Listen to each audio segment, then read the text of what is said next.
મેઘાણી સર્કલથી rubber factory road ઉપર વિદેશી દારૂના બિયરના ટીન સાથે એક કિસમને ઘોઘા રોડ પોલીસે ઝડપી લીધો। ઘોઘા રોડ પોલીસ મથકનો સ્ટાફ પેટ્રોલિંગમાં હતો તે વેળાએ બાતમી મળી હતી કે મેઘાણી સર્કલથી રબર ફેક્ટરી રોડ ઉપર એક કિસમ શંકાસ્પદ થેલા સાથે ઊભો છે।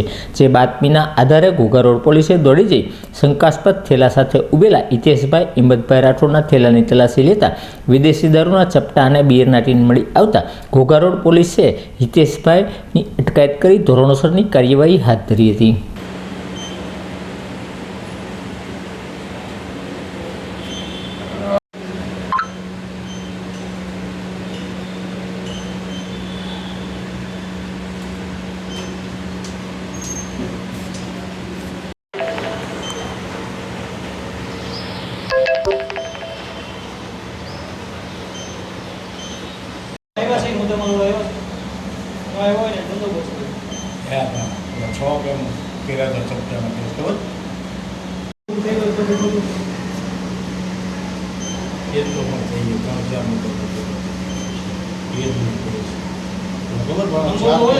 ખબર